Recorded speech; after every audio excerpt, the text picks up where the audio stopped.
Bismillahirrahmanirrahim. Assalamualaikum warahmatullahi wabarakatuh. Alhamdulillahirabbil alamin, hamdan syakirin hamdan anim, hamdan yuwafi ni'amaka fi masjidah ya rabbana taham. Allahumma shalli ala sayyidina Muhammad wa ala ahli sayyidina Muhammad, amma ba'du.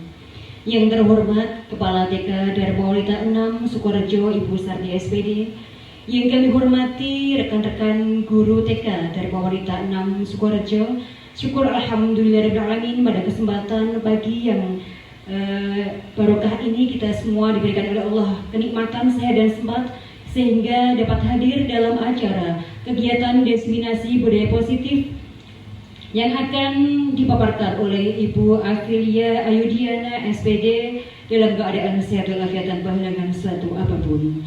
Ucapan salawat dan salam semoga tetap terlimpah curahkan kepada junjungan kita Nabiullah Muhammad SAW, karena beliaulah satu-satunya Nabi yang kita nanti-nantikan syafaatnya besok di yaumul qiyamah. Ibu-ibu yang kami hormati, marilah kita awali acara yang pertama, pembukaan dengan bacaan Ummul Quran, dengan harapan semoga acara diseminasi yang akan kita laksanakan pada kesempatan pagi hari ini mendapatkan ridho dari Allah Subhanahu wa Ta'ala. Al-Hadiyah As-Solihah Al-Fatihah. A'udzubillahi minasyaitonirrajim. Bismillahirrahmanirrahim. Alhamdulillahirabbil alamin, arrahmanirrahim, maliki yaumiddin. Iyyaka na'budu wa iyyaka nasta'in. Ihdinas siratal mustaqim, siratal ladzina an'amta 'alaihim ghairil maghdubi 'alaihim waladdallin. Amin.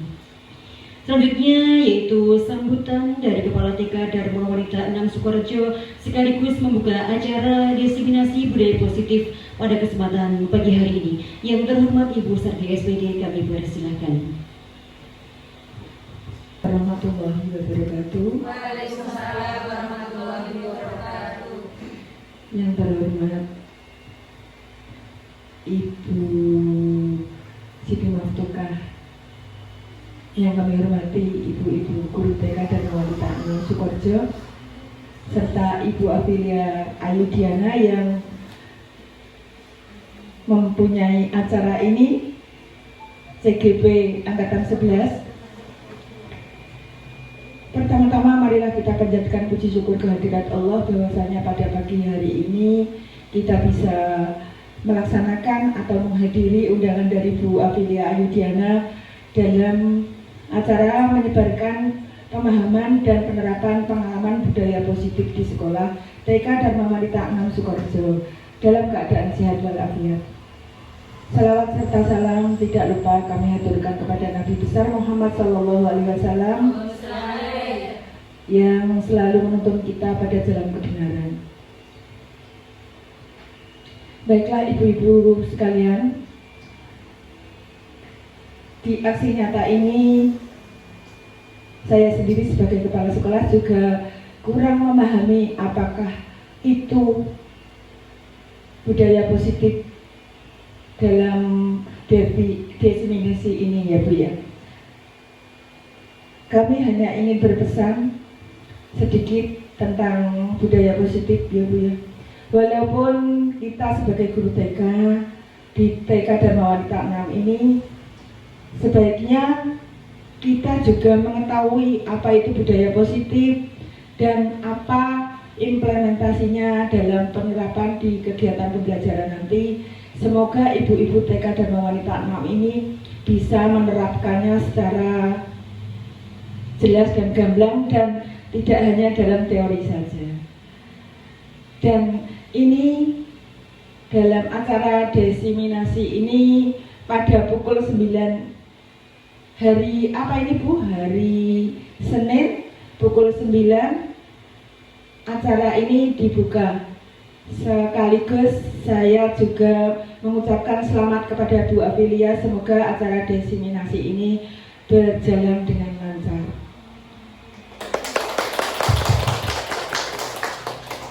Saya tidak bisa mengatakan panjang lebar atau memberikan pemaparan yang panjang karena waktu terus berpacu. Jika ada salah kata, saya mohon maaf yang sebesar-besarnya. Billahi taufik wal hidayah wa ridha wal inayah. Assalamualaikum warahmatullahi wabarakatuh. Waalaikumsalam warahmatullahi wabarakatuh. Baiklah, terima kasih kami sampaikan kepada Kepala TK Dharma Walita 6 Sukorejo Ibu Sarti SPD yang telah berkenan memberikan sambutan, motivasi, serta membuka acara diseminasi budaya positif pada kesempatan pagi hari ini. Ibu yang kami hormati, selanjutnya alangkah baiknya agar acara ini menjadikan barokah kepada kita semua. Marilah kita sejenak menundukkan kepala, berdoa meminta kepada Allah yang akan dipimpin oleh Ibu Jeti Zulaikha. Kepada beliau kami persilahkan. Warahmatullahi wabarakatuh. Ila hadratin Nabi Mustafa Muhammadin sallallahu alaihi wasallam. Al-Fatihah. A'udzu billahi minasyaitonir rajim. Bismillahirrahmanirrahim. Alhamdulillahi rabbil alamin. Arrahmanir rahim. Maliki yaumiddin. Iyyaka na'budu wa iyyaka nasta'in. Ihdinas siratal mustaqim. Siratal ladzina an'amta 'alaihim ghairil maghdubi 'alaihim waladdallin. Bismillahirrahmanirrahim. Allahumma sholli ala sayyidina Muhammad wa ala sayyidina Muhammad sholatan tunjina biha min jami'il ahwali wal afat wa taqdi lana biha min jami'il hajat wa tutahhirna biha min jami'il sayyi'at wa tarfa'una biha indaka a'la darajat wa tuballighuna biha min aqsal ghayati min jami'il khairati fil hayati wa ba'dal mamat. Allahumma aftah alaina hikmataka wansur alaina min khazaini rahmatika ya arhamar rahimin. Allahumma inna nas'aluka salamatan fid din wa afiyatan fil jasad wa ziyadatan fil ilmi wa barakatan fil rizqi wa taubatan qabla al maut wa rahmatan indal maut wa maghfiratan ba'dal maut. Allahumma hawwin alaina fi sakaratil maut wan najatan minan nar wal afwa inda hisab. Rabbana la tuzigh qulubana ba'da idh hadaitana wa hab lana min ladunka rahmah innaka antal wahhab. Rabbana atina fid dunya hasanah wa fil akhirati hasanah wa qina adzabannar. Wa sallallahu ala sayyidina Muhammadin wa ala alihi wa sahbihi wa baraka wa sallam. Walhamdulillahi rabbil alamin. Wassalamualaikum warahmatullahi wabarakatuh. Ibu-ibu yang kami hormati, demikianlah tadi rangkaian acara pembukaan kegiatan diseminasi budaya positif aksi nyata modul 1.4 pada kesempatan pagi hari ini. Baiklah, marilah kita tutup acara pembukaan pada hari ini dengan bacaan hamdalah bersama-sama. Alhamdulillahirabbil alamin. Saya di sini sebagai pembawa acara dari awal sampai akhir. Saya mohon maaf yang sebesar-besarnya. Ihdinas siratal mustaqim. Wassalamualaikum warahmatullahi wabarakatuh. Oke, baiklah Ibu-ibu. Sekarang kita memasuki acara inti yang akan disampaikan oleh Ibu Afilia Ayudiana dalam kegiatan diseminasi budaya positif. Marilah kita sambut Ibu Afilia Ayudiana. Monggo, Bu Lia.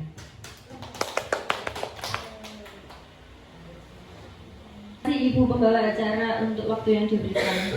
Assalamualaikum warahmatullahi wabarakatuh. Waalaikumsalam warahmatullahi wabarakatuh. Pada kesempatan kali ini saya melakukan aksi nyata yaitu diseminasi budaya positif.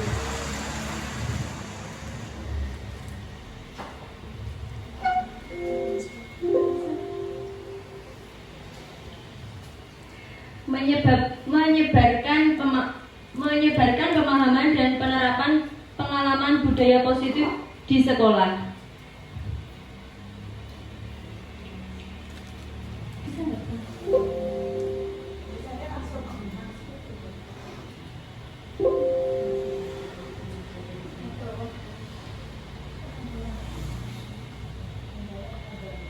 Perkenalkan, di sini ada Ibu fasilitator dari kelas 302A.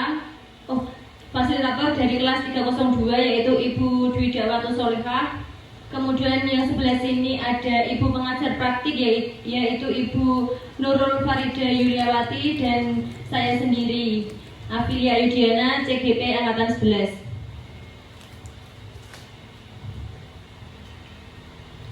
Next.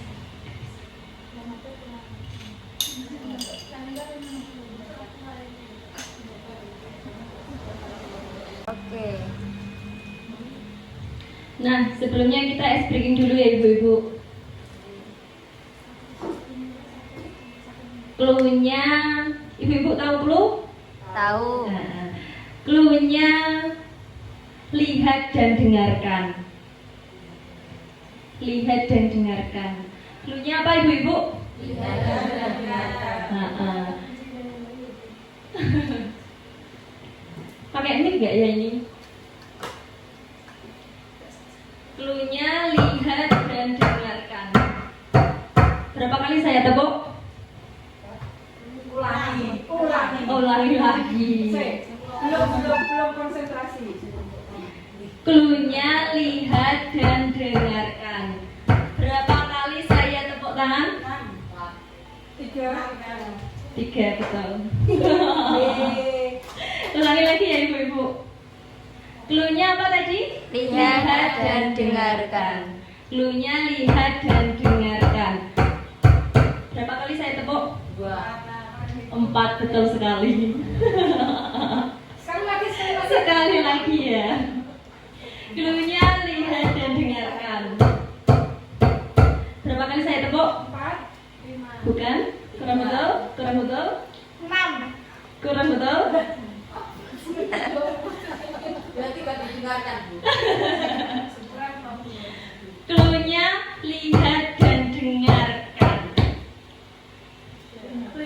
3.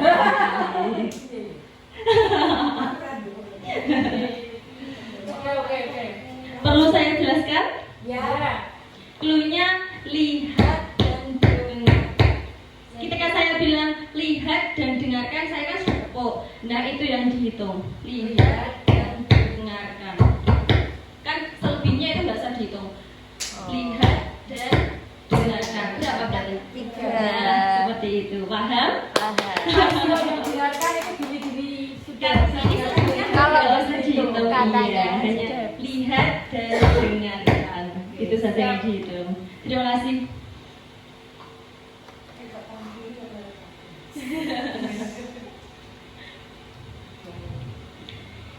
Pengantar konsep pendidikan menurut Ki Hajar Dewantara, yaitu melibatkan pengakuan akan pentingnya budaya dan lingkungan positif di sekolah yang menempatkan murid sebagai fokus utama.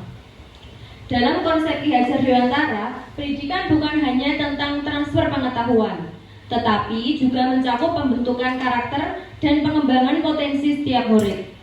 Oleh karena itu, menciptakan budaya dan lingkungan yang mendukung, inklusif, dan memberdayakan di sekolah menjadi kunci untuk mewujudkan visi pendidikan yang diinginkan. Di sini konsep inti budaya positif ibu-ibu.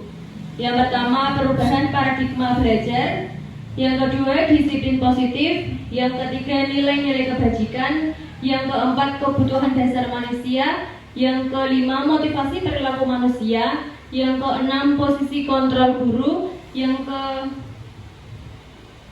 ke-7, keyakinan kelas. Dan yang ke-8, segitiga restitusi. Yang pertama yaitu pembelajaran dengan paradigma baru. Pembelajaran dengan paradigma baru merupakan pembelajaran yang dirancang berdasarkan prinsip pembelajaran berdiferensiasi, sehingga peserta didik belajar sesuai kebutuhan berdasarkan tahap perkembangan sesuai teori psikologi modern untuk mewujudkan profil pelajar Pancasila.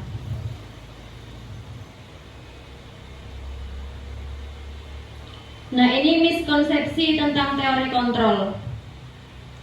Yang pertama, ilusi guru mengontrol murid.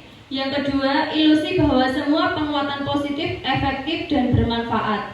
Yang ketiga, ilusi bahwa kritik dan membuat rasa bersalah mampu menguatkan karakter. Dan ilusi bahwa orang dewasa berhak memaksa. Itu miskonsepsi tentang teori kontrol.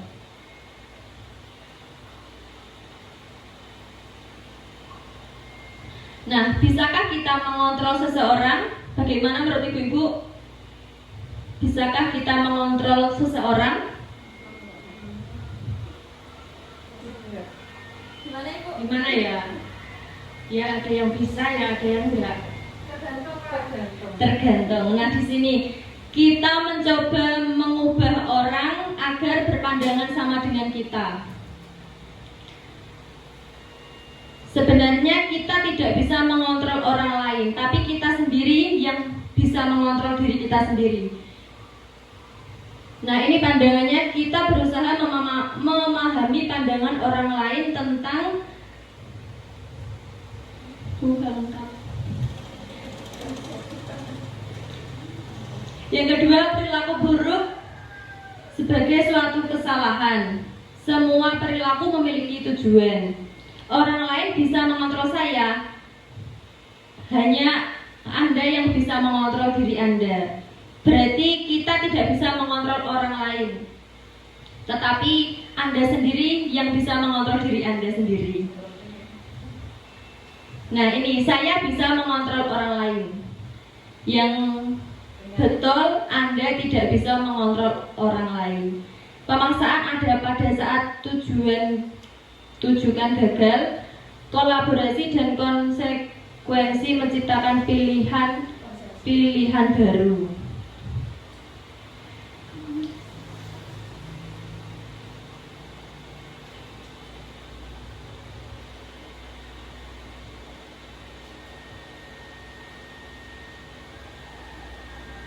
Nah, ini disiplin positif. Disiplin positif berasal dari kata disiplin yang berarti belajar. Disiplin mengacu pada disiplin diri yang memiliki tanggung jawab terhadap apa yang dilakukan berdasarkan nilai-nilai yang diyakini. Disiplin positif merupakan salah satu cara penerapan disiplin yang bertujuan untuk menumbuhkan kesadaran serta memberdayakan peserta didik tanpa imbalan, penghargaan atau reward, ancaman atau hukuman. Sebagai pendidik, kita adalah menciptakan peserta didik yang memiliki disiplin diri sehingga mereka berperilaku mengacu pada nilai kebijakan universal dan memiliki motivasi intrinsik dalam berupa bahan perilaku ke arah yang lebih baik.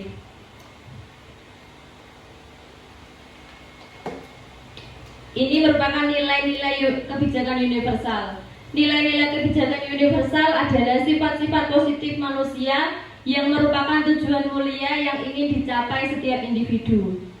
Nilai-nilai tersebut bersifat universal dan lintas bahasa, suku, bahasa, agama maupun latar belakang.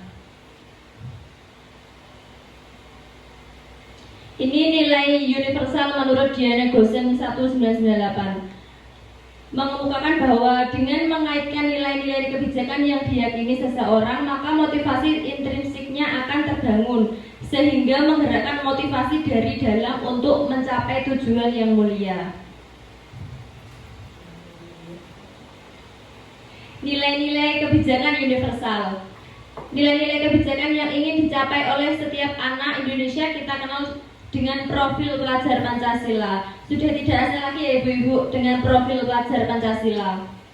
Yang pertama yaitu beriman, bertakwa kepada Tuhan Yang Maha Esa dan berakhlak mulia. Yang kedua mandiri, yang ketiga bernalar kritis, yang keempat berkebinekaan global, yang kelima bergotong royong dan keenam kreatif. Nah, ini untuk dijawab setuju atau tidak setuju. Hukuman di sekolah dapat mendisiplinkan anak. Bagaimana ibu-ibu? Setuju atau tidak? Tidak setuju. Yang kedua, pemberian hukuman dengan hal positif seperti membaca atau membersihkan halaman sekolah dapat meningkatkan disiplin anak. Setuju atau tidak ibu-ibu? Setuju. Gimana ibu? Setuju, tergantung. Yang ketiga, memberi penghargaan dapat meningkatkan motivasi belajar anak. Setuju tidak atau tidak setuju? Setuju, ada yang tidak setuju, ada yang setuju. Oke. Membuat anak merasa bersalah memberi dampak lebih ringan dibanding menghukum. Setuju atau tidak setuju ibu-ibu? Tidak setuju. Tidak setuju. Nah, ini pernyataan sebelum kita masuki materi yang selanjutnya. Teori motivasi, hukuman, penghargaan, dan restitusi. Teori motivasi perilaku manusia yang ada dua, motivasi eksternal dan motivasi internal. Yang motivasi eksternal pertama untuk menghindari ketidaknyamanan atau hukuman. Biasanya yang muncul dari dalam hati, yaitu apa yang akan terjadi apabila saya tidak melakukannya. Motivasi eksternal yang kedua, untuk mendapatkan imbalan dari orang lain atau institut yang muncul dari diri, yaitu apa yang akan saya dapatkan apabila saya melakukannya. Nah, ini motivasi internal. Motivasi internal itu motivasi yang muncul dari dalam diri kita sendiri. Kalau eksternal kan motivasi dari orang lain, kalau internal dari diri kita sendiri, untuk menghargai diri sendiri. Jadi pertanyaan yang muncul dari dalam hati yaitu, saya akan menjadi orang yang seperti apa apabila saya melakukannya. Nah, ini merdeka menurut Ki Hajar Dewantara.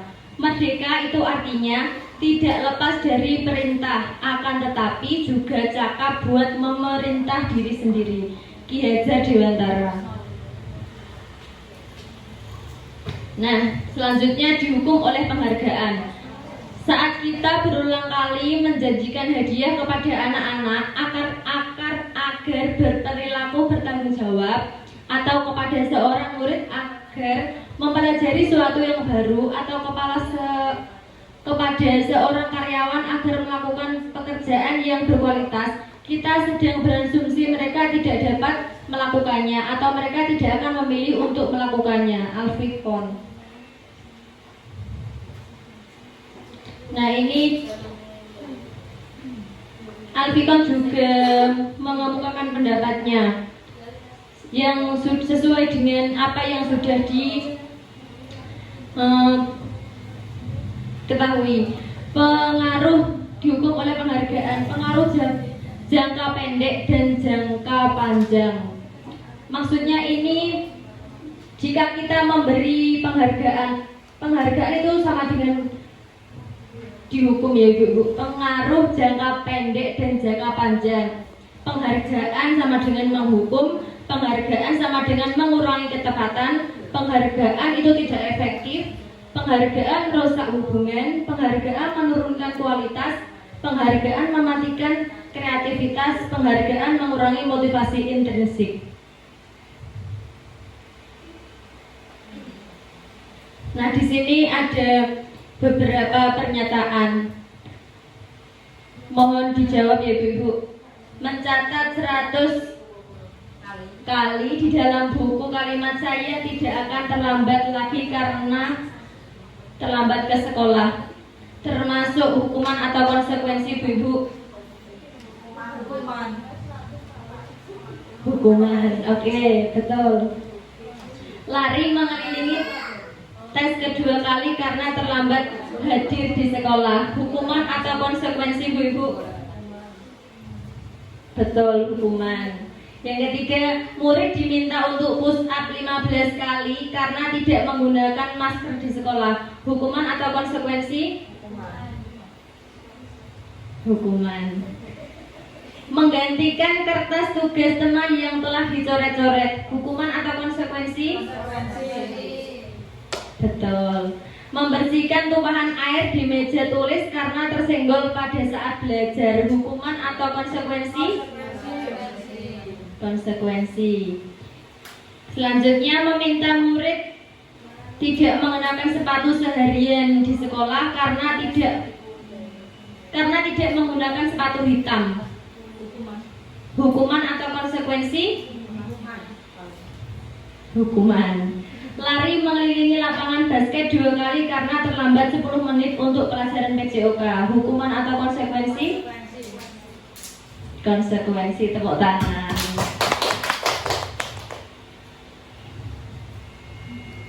Nah, selanjutnya yaitu restitusi. Restitusi adalah proses menciptakan kondisi bagi murid untuk memperbaiki kesalahan mereka, sehingga mereka bisa kembali pada kelompok mereka dengan karakter yang lebih kuat.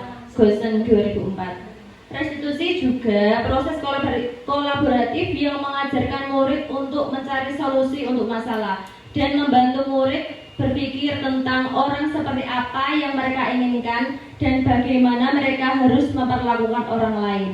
Jalsem Gosen 1996. Selanjutnya yaitu keyakinan kelas. Mengapa keyakinan kelas? Mengapa tidak peraturan kelas saja? Kira-kira ini ada yang bisa jawab? Kenapa ya kok keyakinan kelas? Mengapa tidak peraturan? Oke. Oke, terima kasih. Menurut saya, entah ini benar atau bukan ya, untuk keyakinan kelas itu suatu kesepakatan yang telah kita sepakati bersama dalam satu kelas, dan nanti terkait dengan konsekuensinya itu kita sudah memahami dan menyadari. Tapi kalau peraturan itu nanti mengarahnya ke hukuman, dan hukuman itu tidak akan membuat anak menjadi lebih baik, tapi akan menanamkan rasa dendam di dalam hati, dan itu mungkin hanya satu kali saja dia menyadari bahwa saya melanggar peraturan, tapi untuk selanjutnya akan diulangi lagi seperti itu. Mungkin ada yang lain? Monggo, besar. Sudah benar ya paparan dari Bu Min tadi masalah keyakinan kelas dan peraturan kelas. Sebenarnya memang perbedaannya seperti itu. Tapi saya yakin ada satu atau dua individu yang memang kalau tidak ada hukuman itu tidak memiliki jera ya Bu ya. Tapi bagaimanapun juga kita harus menyelami bagaimana karakter setiap individu yang kita hadapi. Apakah dengan keyakinan kelas ini kita akan sukses atau tidak? Apa dengan harus kita menerapkan peraturan kelas? Dan dua-duanya ini juga ada sisi baiknya dan ada sisi buruknya. Untuk keyakinan kelas, saya yakin untuk keyakinan kelas untuk anak yang konsistensi, yang memang tahu dan memahami semua keyakinan kelas yang kita buat bersama, itu akan tercapai dengan mudah. Begitu juga peraturan. Peraturan kalau kita juga memahami memang itu sudah aturannya, dan nanti kalau tidak mentaati peraturan kita juga akan kena imbasnya seperti hukuman. Itu sama-sama mendisiplinkan anak-anak, hanya saja memang lebih bagusnya di keyakinan kelas. Saya kira menurut saya seperti itu Bu.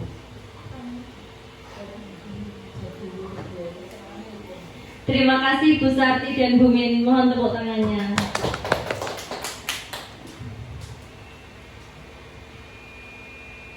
Nah, ini keyakinan atau nilai-nilai kebajikan universal yang disepakati secara tersirat dan tersurat, lepas dari latar belakang suku, negara, bahasa maupun agama. Seseorang akan lebih tergerak dan bersemangat untuk menjalankan keyakinannya daripada hanya sekedar mengikuti serangkaian peraturan tertulis tanpa makna.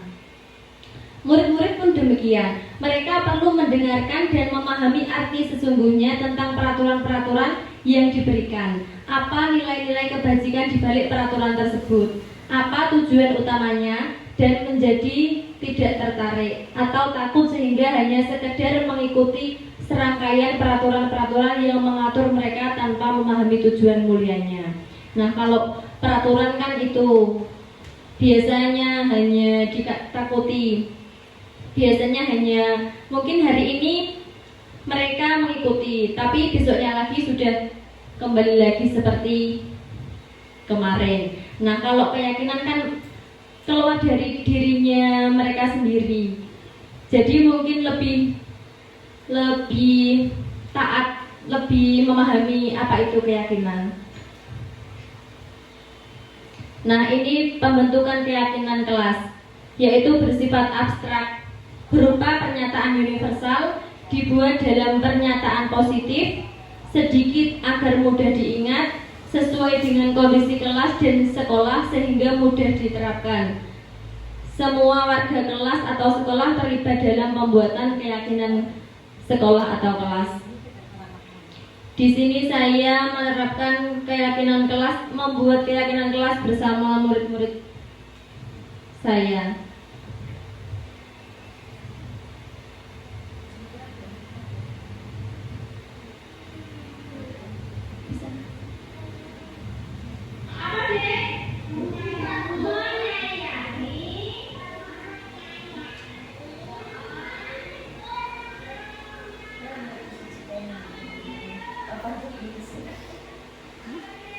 Di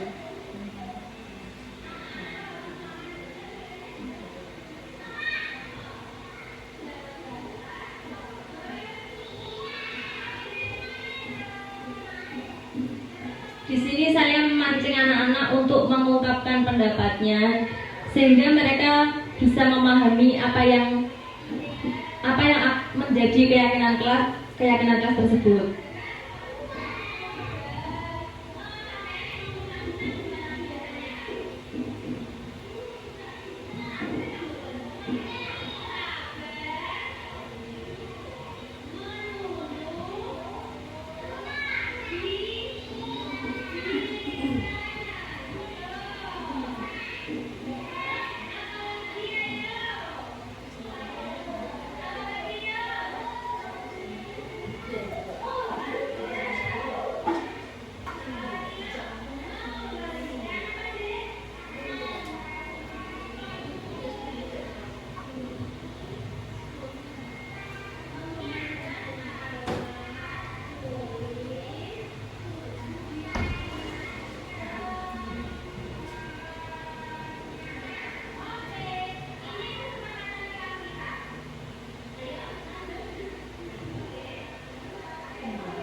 Nah, ini ibu-ibu bisa membuat kesepakatan kelas sesuai dengan kondisi kelas dan sekolah.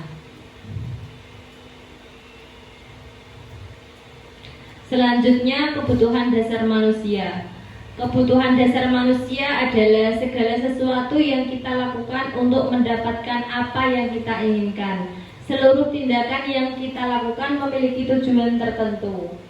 Dan semua usaha terbaik yang kita lakukan adalah dalam rangka agar kebutuhan dasar kita terpenuhi dengan baik. Ada 5 kebutuhan dasar manusia, yaitu 1. Bertahan hidup. Kebutuhan bertahan hidup adalah kebutuhan yang bersifat fisiologis untuk bertahan hidup, misalnya kesehatan, rumah, dan makanan. Yang kedua, kebutuhan kasih, sayang, dan rasa diterima, yaitu kebutuhan untuk disayangi dan diterima meliputi kebutuhan akan hubungan dan koneksi sosial, kebutuhan untuk memberi dan menerima kasih sayang, dan kebutuhan untuk merasa menjadi bagian dari suatu kelompok. Yang ketiga, penguasaan. Kebutuhan ini meliputi keinginan untuk dianggap berharga, bisa membuat perbedaan, bisa membuat pencapaian, kompeten, diakui, dan dihormati. Yang keempat, kebebasan. Anak-anak dengan kebutuhan kebebasan yang tinggi menginginkan pilihan. Mereka perlu banyak bergerak, suka mencoba-coba, tidak terlalu terpengaruh orang lain, dan senang mencoba hal baru dan menarik. Yang terakhir, kebutuhan kesenangan, yaitu kebutuhan untuk mencari kesenangan, bermain, dan tertawa. 5. Posisi kontrol guru. Yang pertama, penghukum, pembuat merasa bersalah, teman, pemantau, manajer. Kira-kira ibu-ibu di sekolahnya menerapkannya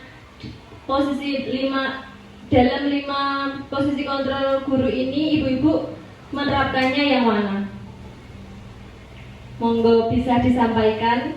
Sebagai penghukum, pembuat merasa bersalah, teman, pemantau, atau manajer. Oke, monggo Bumi. Ya, terima kasih. Kalau saya memang mungkin karena saya belum tahu ya yang benar itu yang mana. Yang saya lakukan sehari-hari itu lebih ke teman. Jadi karena kalau kita itu menganggap peserta didik kita sebagai teman itu mungkin rasanya beda. Dia mau curhat ke kita, apa yang menjadi kenapa sih kok kelihatannya sedih, lah itu bisa curhat ke kita. Mungkin itu. Nah, entah ini benar apa tidak, nanti tolong Buya untuk berkenan mengarahkan kepada saya. Terima kasih. Terima kasih Bu Mina. Tepuk tangan. Nah, ini contoh penerapan 5 posisi kontrol guru. Di sini ada contoh kasus siswa tidak memakai atribut lengkap saat upacara bendera. Jika kita memiliki kontrol sebagai penghukum, maka ini biasanya guru itu begini, hormat bendera selama 1 jam. Itu kata-kata sebagai seorang guru yang menerapkan posisi kontrol sebagai penghukum. Yang kedua, berapa ini kata-kata dari guru yang menerapkan posisi kontrol pembuat merasa bersalah. Berapa kali ibu harus memberitahu kamu selalu mengecewakan ibu atau bapak. Nah ini dari guru yang menerapkan posisi kontrol sebagai pembuat merasa bersalah. Nah, selanjutnya ini posisi kontrol sebagai teman. Ayo dong ikuti aturan sekolah, tolong bantu ibu. Ya, sekali ini saja. Ya sudah, tidak apa-apa. Lain kali jangan sampai berbuat lagi ya. Ini teman seperti tadi yang disampaikan sama Bu Mina. Menerapkan posisi kontrol sebagai teman. Selanjutnya sebagai pemantau. Kamu sudah melanggar peraturan sekolah, kamu tahu konsekuensinya. Setelah upacara kamu beli atributnya ke koperasi dan jangan diulangi lagi. Ini jika kita menerapkan sebagai pemantau. Yang selanjutnya adalah manajer. Apakah kamu tahu kesalahanmu?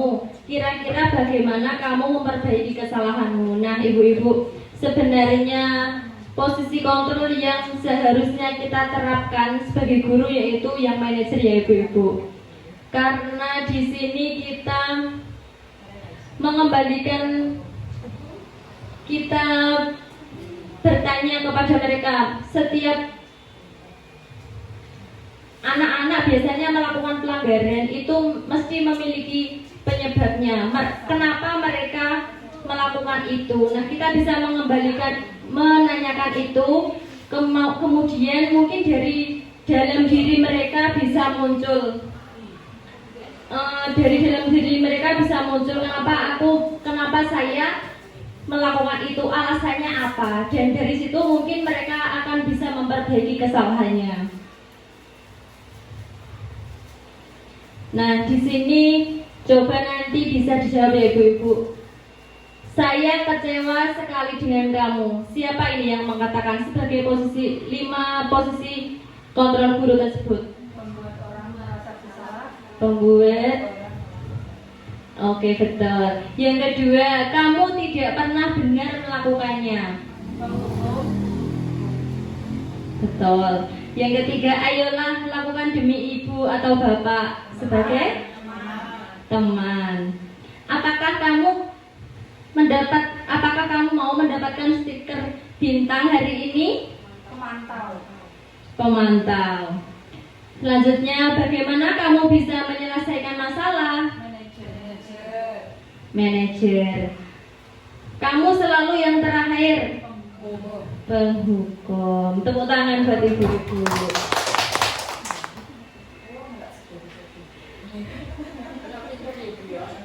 Nah, selanjutnya di sini ada segitiga restitusi.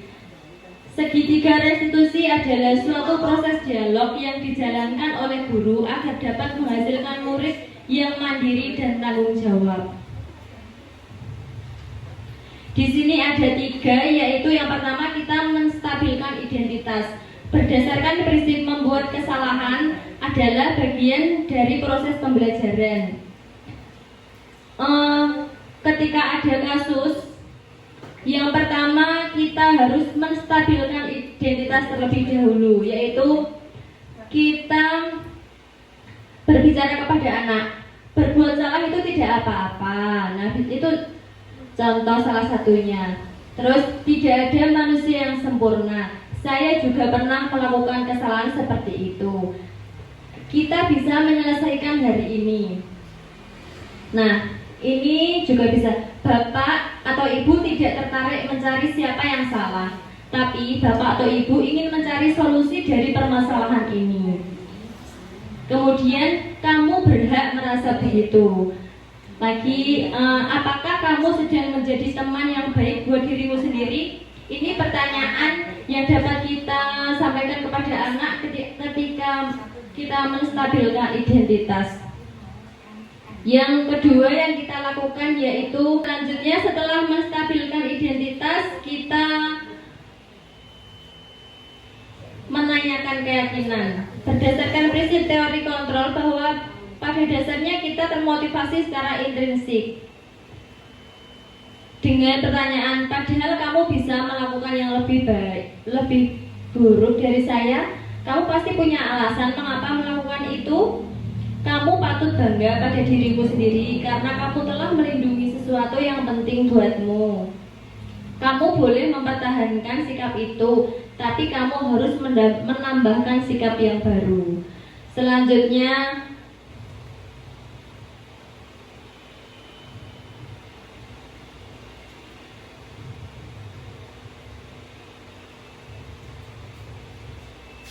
nah ini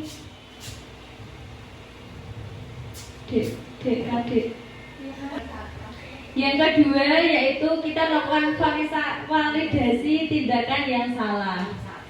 Berdasarkan prinsip setiap perilaku berupaya mematuhi suatu kebutuhan tertentu. Nah, dari yang kita tadi menstabilkan identitas, selanjutnya kita memvalidasi tindakan yang salah. Kita dapat memberi pertanyaan kepada anak tersebut dengan apa yang kita percaya sebagai kelas atau keluarga, apa nilai-nilai umum yang telah kita sepakati, seperti menanyakan kesepakatan kelas yang telah kita buat bersama-sama. Terus apa bayangan kita tentang kelas yang ideal? Kamu mau jadi orang yang seperti apa?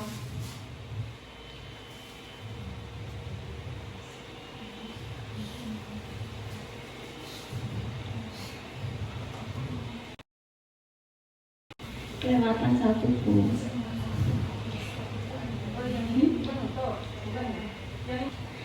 Yaitu validasi tindakan yang salah. Apa yang kita percaya sebagai apa yang kita percaya sebagai kelas atau keluarga? Apa nilai-nilai umum yang kita telah sepakati? Apa bayangan kita tentang kelas yang ideal? Kamu mau jadi orang yang seperti apa? Ini adalah menanyakan keyakinan. Selanjutnya ini ada contoh. Saya sudah menerapkan segitiga restitusi pada peserta didik saya. Ini kasusnya adalah saat bermain dengan teman, pada waktu istirahat tiba-tiba dia gelut-gelutan dan temannya ditumpahi, dinaiki sampai ke jengkel.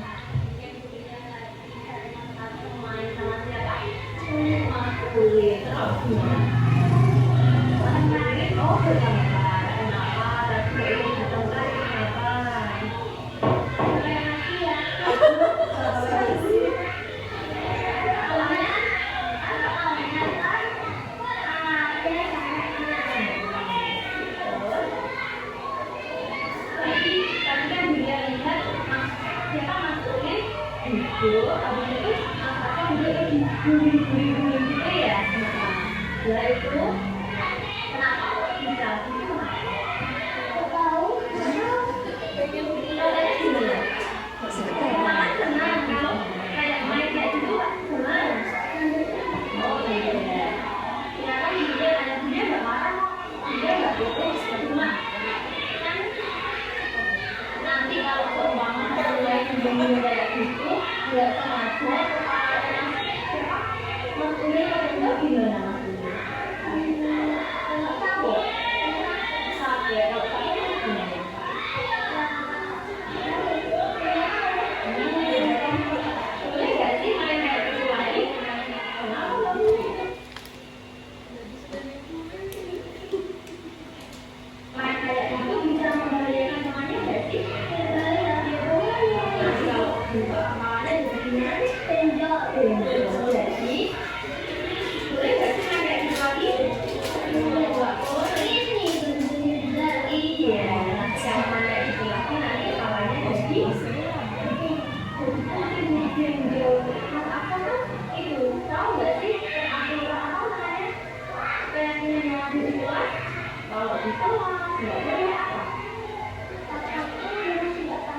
boleh diangkat. Sama lagi, nggak boleh jahil, nggak boleh jahil sama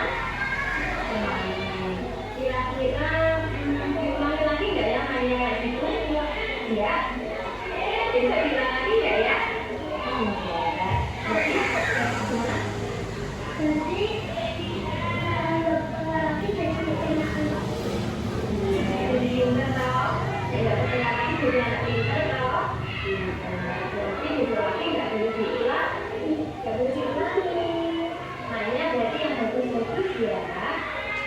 Nanti bilang kalau berbuat salah berarti harus nanti minta maaf yang pada dunia Pak. Mas boleh nanti bilangnya gimana? Gitu ya. Oke, lanjut lagi ya. Terima kasih ya Mas Anto ya. Sudah nanti dimakai. Nah, ini penutup ya Ibu-Ibu. Dalam penerapan program disiplin positif, hendaknya guru memiliki standar kepribadian, profesional, dan sosial yang baik, di mana guru merefleksi dirinya dalam posisi kontrol ini. Bagaimana perjalanan dirinya sebagai among atau manajer yang menuntun murid-muridnya menjadi insan yang mandiri, merdeka, dan bertanggung jawab. Oke. Nah, dari yang sudah saya sampaikan tadi, saya mohon umpan baliknya dari ibu-ibu. Ini saya bagi dan ditulis ya ibu-ibu. Itu 4 menit. Sudah 5 menit ya ibu-ibu, monggo yang mau menyampaikan pendapatnya. Oke, silakan. Ya, terima kasih Bu Lia. Baik. Oke, tak maju.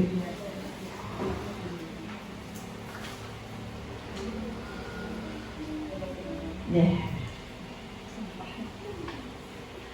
Ya, terima kasih Bu Lia. Baik, terima kasih atas paparannya untuk diseminasi budaya positif ini.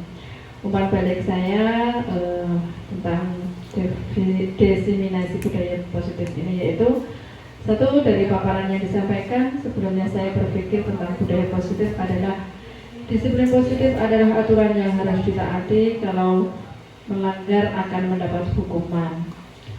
Dan setelah saya ternyata budaya positif ini dan ternyata budaya positif itu adalah suatu karakter positif yang muncul dari dalam diri tanpa adanya paksaan dan tekanan dari luar. Yang ketiga, langkah kecil yang akan saya lakukan setelah ini adalah saya akan menerapkan 5 posisi kontrol sebagai manajer tentunya, karena lebih tepat tanpa memberi hukuman pada anak dan mempunyai kesadaran dan kesepakatan yang sudah dibuat untuk membuat perilaku yang baik kepada anak. Terima kasih. Terima kasih untuk demikian yang sudah kami sampaikan dan sudah diberi umpan balik. Saya ucapkan terima kasih yang sebanyak-banyaknya. Wassalamualaikum warahmatullahi wabarakatuh.